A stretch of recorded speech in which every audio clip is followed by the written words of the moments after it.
After the 1900s end-of-history euphoria about a unipolar world in which American power was unchallenged, the role of America in the world changed drastically on September 11, 2001. With the declaration of the global war on terror and its emblematic conflict in Afghanistan, and especially in what many viewed as a preemptive war of choice in Iraq, a renewed sense of the limits of American power returned. In the present decade, with rising challenges from both Russia and China, and the entire midsection of the Eastern Hemisphere, from Central Africa to North Africa, all the way east to Afghanistan and Pakistan, with upheaval and so much violence, with resulting terrorism in the West, and a torrent of refugees, again, the debate is renewed about the proper role of America in a dangerous world. But this debate today largely flows from political and policy lessons drawn from the war in Iraq. So, was the Iraq War wrong? And what can and must the United States learn from that experience?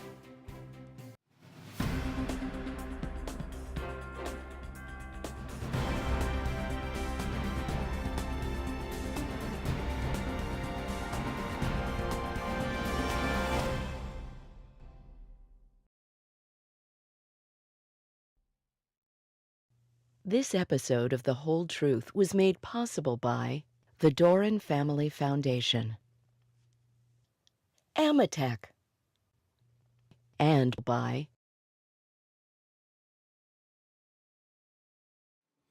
For hundreds of years in English-speaking courtrooms around the world, people have sworn an oath to tell not only the truth, but rather the whole truth. The oath reflects the wisdom that failing to tell all of a story can be as effective as lying if your goal is to make the facts support your point of view. In the courtroom, the search for truth also relies on advocates advancing firm, contradictory arguments, and doing so with decorum. All of these apply to the court of public opinion, what John Stuart Mill called the marketplace of ideas.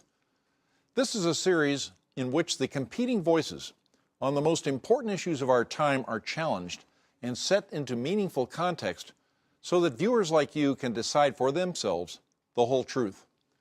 On this episode, we look at the role of America in a turbulent world beyond the Obama presidency. By seeking to learn from the recent past, and we ask the questions, was the Iraq War wrong? And with an increasingly volatile and violent international situation, what can and should the United States learn from that experience? At this hour, American and coalition forces are in the early stages of military operations to disarm Iraq, to free its people, and to defend the world from grave danger. On my orders, coalition forces have begun striking selected targets of military importance to undermine Saddam Hussein's ability to wage war.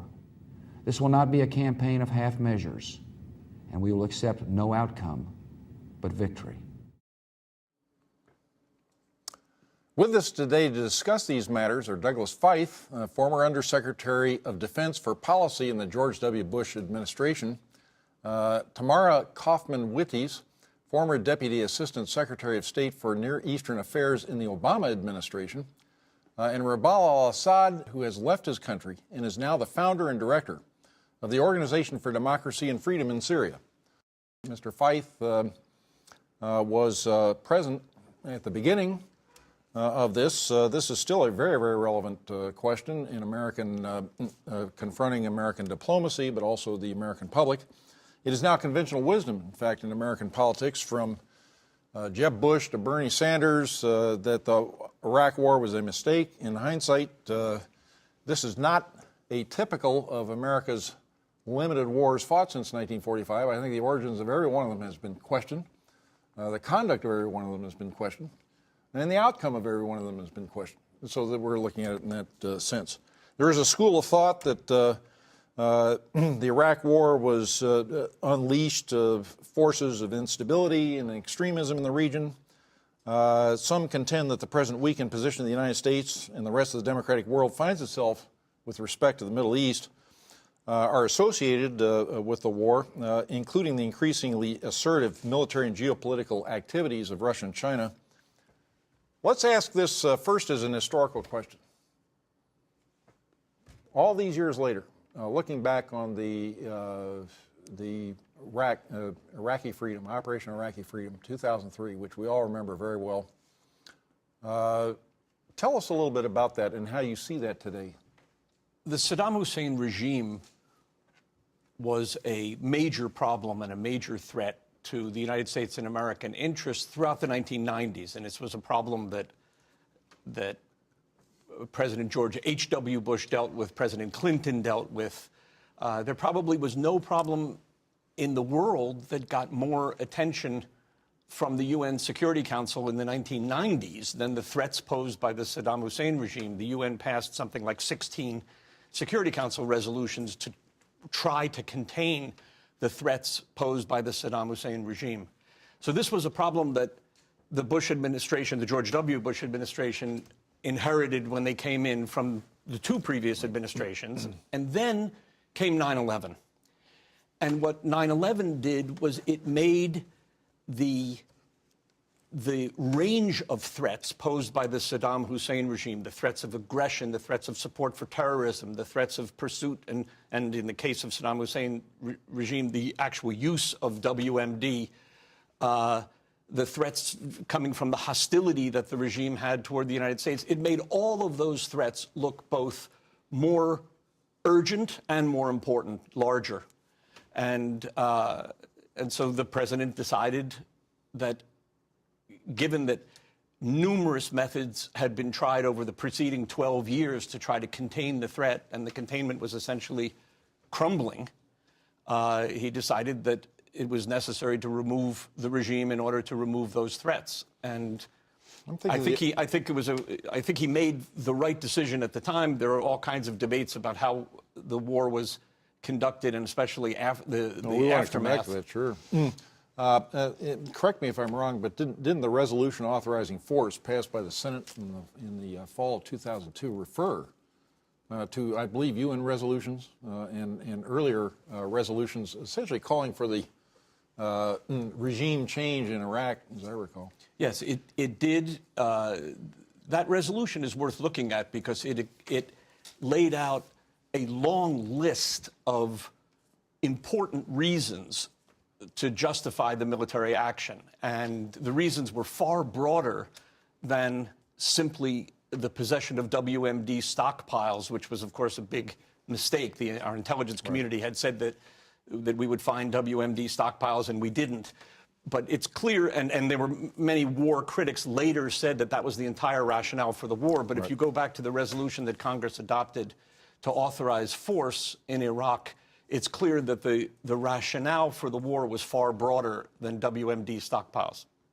Tamara? I think Doug's right that there were a lot of different arguments made on behalf of the invasion of Iraq at the time. But what Doug is pointing to, the sense of urgency, what made this, from the Bush administration's perspective, a war of necessity, and what I think we see in retrospect, that it truly was a war of choice, is, number one, the intelligence that all Western governments agreed on about Iraq's WMD program. But more than that, the mentality of the American public and the American political elite and the American administration in the wake of 9/11. Our risk tolerance had just crashed to the floor. And so we weren't willing to take the chance. That's all understandable, I think, in the moment.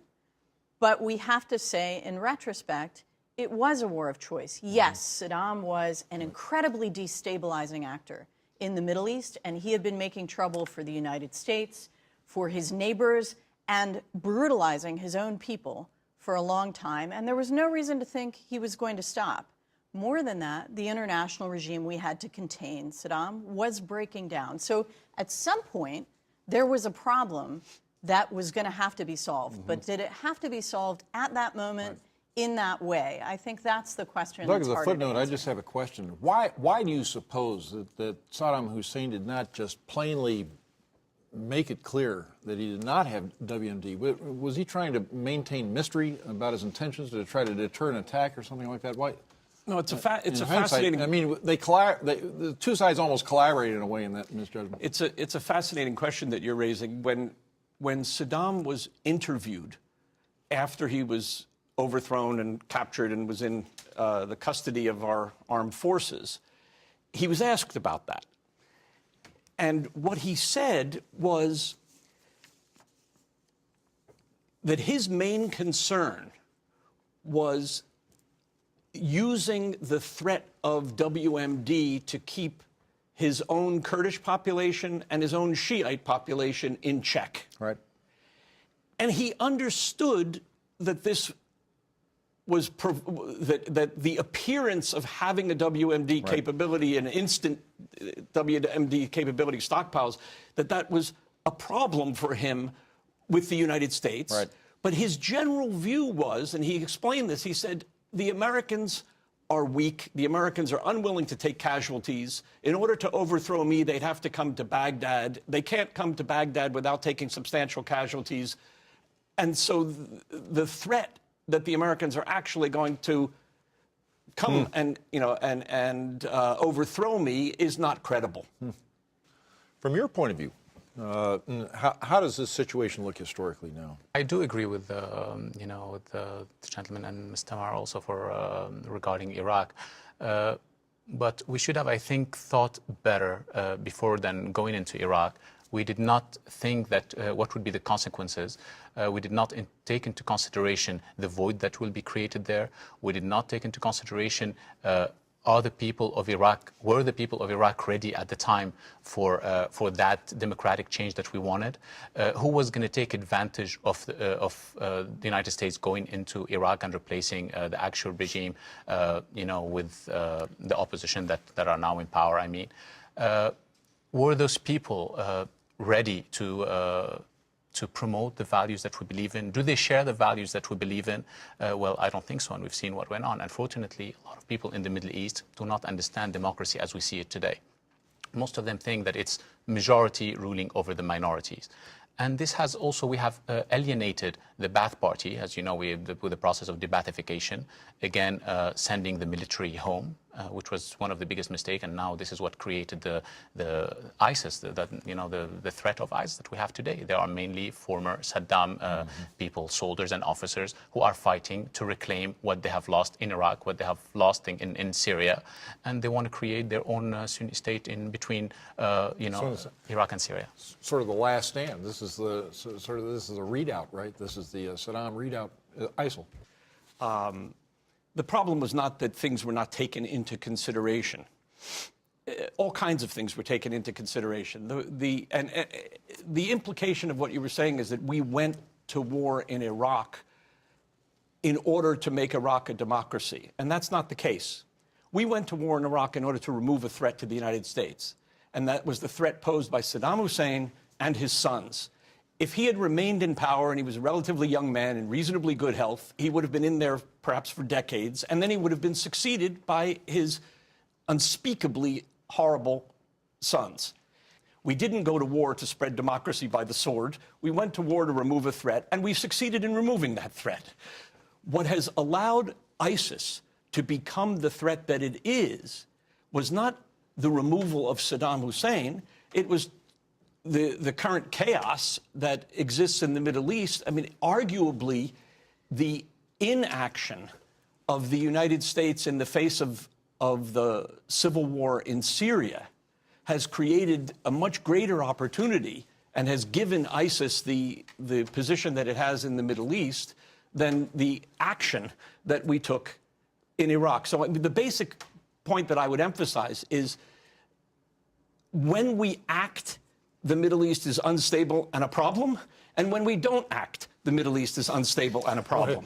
How did it look in the Obama years? Well, first let me say, I think there were those, perhaps not you, Doug, but others in the administration that you served that made the argument that these oppressive regimes in the Arab world created the grievances that drove recruitment to al-Qaeda, that drove the problem and the threat that we suffered from on 9/11. And therefore, it was necessary not only to remove these oppressive regimes, but to enable the emergence of inclusive democratic regimes as a way of addressing these grievances, the root causes of terrorism. That was one of the justifications for the war, perhaps not the primary one.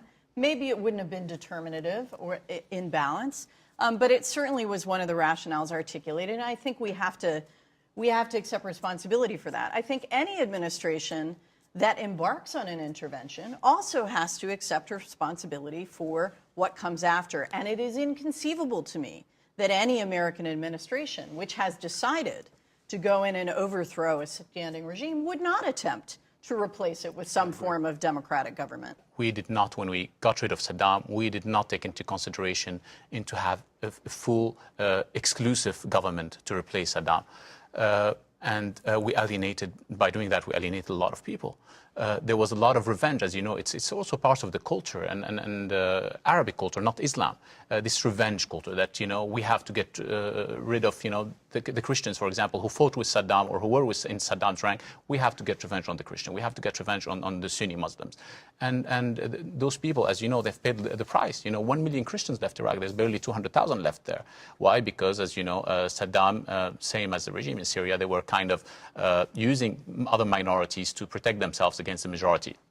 But by doing that also, it has handed up effectively those Shia Iraqis to the Iranians, who saw for themselves a very good opportunity to take advantage of that, because, as you know, other Gulf states or other Arab states, they would never support anyone who is not a Sunni Muslim, and so those people needed support, and they went to the Iranians, and this is how Iran took advantage of it.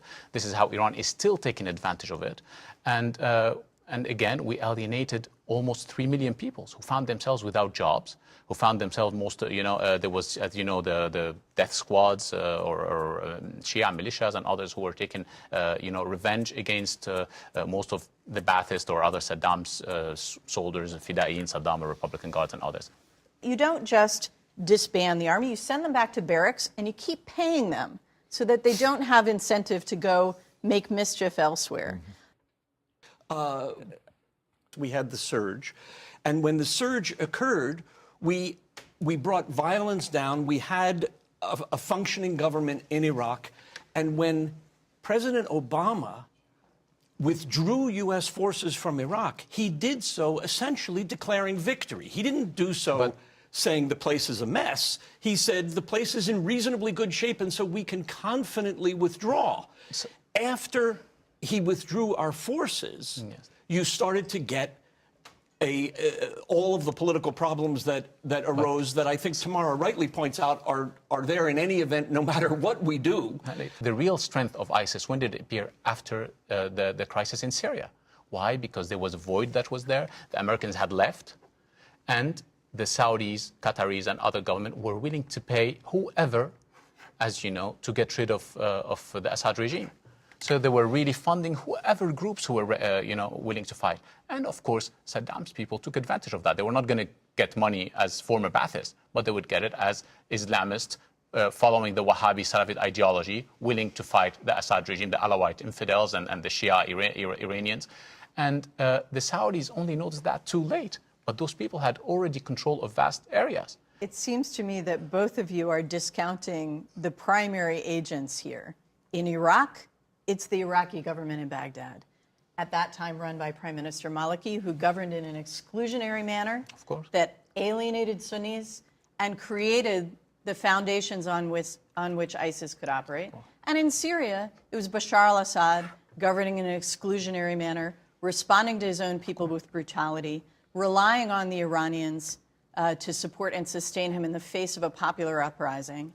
And so in both cases, it was the choices of leaders in politics that generated the chaos that fractured these societies. One thing that is significant about this is that of all the limited war that we have waged since 1945, this is the only one which has prompted considerable political pressure on policymakers to return to. In other words, the United States, underscoring the importance of this region and the importance of the issues as you saw them in 2002 and 2003, is that we are in no way out of that area yet, and there's considerable pressure to go right back. Tamara made an important point about pendulum swings in American strategic thinking, not just in popular politics, but in strategic thinking.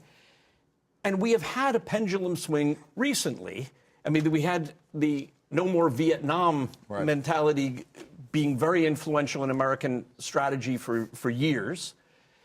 We had a no more Iraq mentality that governed in recent years and was largely responsible for the United States deciding to stand aside from the disintegration of Syria and kind of watch it disintegrate. And it has been catastrophic. I mean, the situation in Syria is heartrending. I think much of our political leadership overlearned the lessons of Iraq, that, you know, how disastrous it is to make an intervention in the Middle East. I mean, I think that the lesson that intervening in the Middle East is dangerous is a valuable lesson always, but it was overlearned, I think, over-applied, and we now have a situation of really catastrophic catastrophic dimensions and great international importance, including importance to us and our security that's happening in Syria. We did not show the Syrian people that we have a viable alternative, that it will be that we have learned from Iraq that the lack of inclusiveness, and we've done completely the exact same thing again. But instead, this time, as you said, we decided to stay in the back and allow our partners in the region to take the lead. Unfortunately, we don't share the same interest with our partners in the region. Turkey has their own ambition for Syria. Qatar has their own ambition. Saudi Arabia has their own ambitions. So we have only one thing in common, is the removal of the regime. But what comes after, we just left a void there. We just said we want regime change because of the Iranian, threat, nuclear threat. And we didn't try to offer any alternative, viable alternative to the Syrian people, to the majority the peaceful majority of the Syrian people. We're also talking about the saliency, the ability, the effectiveness of American intervention abroad. We're talking about a situation right now which is clearly in transition. I guess my concluding question is, in light of the history, in light of what has been experienced, in light of conditions now, is there a way of reassembling at this point an American policy in Iraq? Have we learned lessons that will keep us out of that area forever, or are there lessons that can now be applied to achieve a more effective outcome, and one that is consistent with the long-range interests of every interested power in that region? Well, look, I think one of the things that troubles me about our public debate right now is that we have this dichotomous approach, either military intervention or nothing. And, you know, I think it was, to some degree, a mistake of the George W. Bush administration to believe that the underlying problems of this region could be addressed militarily. But it is equally a mistake to think that the United States can't address them at all. And the military tool is not the only tool in our toolbox. To the Bush administration's credit, they did later on introduce other tools to try and shape outcomes in the Middle East and try to deal with the fact that this region, like every other region in the world, is full of people who want freedom, dignity, opportunity, and a chance to have a voice in how they're governed. And I don't think that's going to change.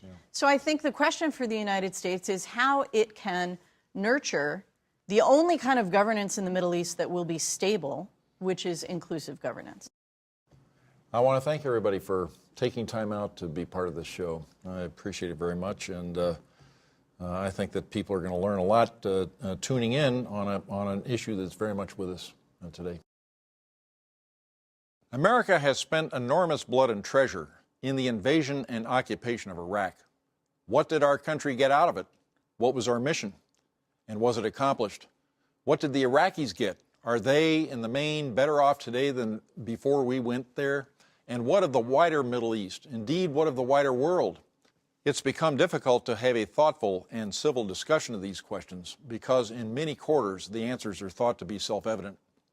But as we've seen in our discussion here, reasonable people of good faith can have different points of view on these matters, and the answers, like those to the most important questions, are often more complicated than they might seem or than conventional wisdom might seem to allow. In the final analysis, what America decides as the lessons of the Iraq experience will be enormously consequential for our country and for the world, because whether America chooses to power down withdrawing from its now 70-year-long policy of being the principal sword and shield for a certain form of international order, the institutions which America mostly created in the wake of World War II, or America decides to continue and perhaps even expand its role in reaction to renewed and new threats to that international order and to our homeland, will affect everyone on planet Earth. And how we decide to see our experience in Iraq, what we decide to learn from it, is surely a primary driver of what we will decide our foreign policy can and should be going forward. What seems to me to be the whole truth of the matter is that whatever path America chooses in the post-Iraq war world, that choice must be made in the context of an understanding of our recent history that goes deeper than political sound bites and thinks long and hard about the kind of world that we wish to leave to our children and grandchildren. I'm David Eisenhower. Thank you for watching.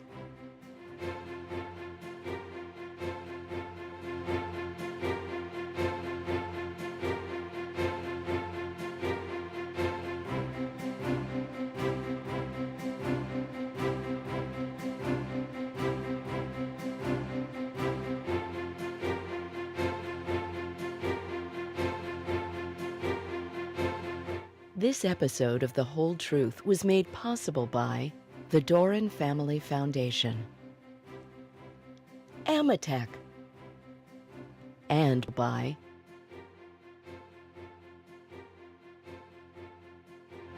contributions to your PBS station from viewers like you. Thank you.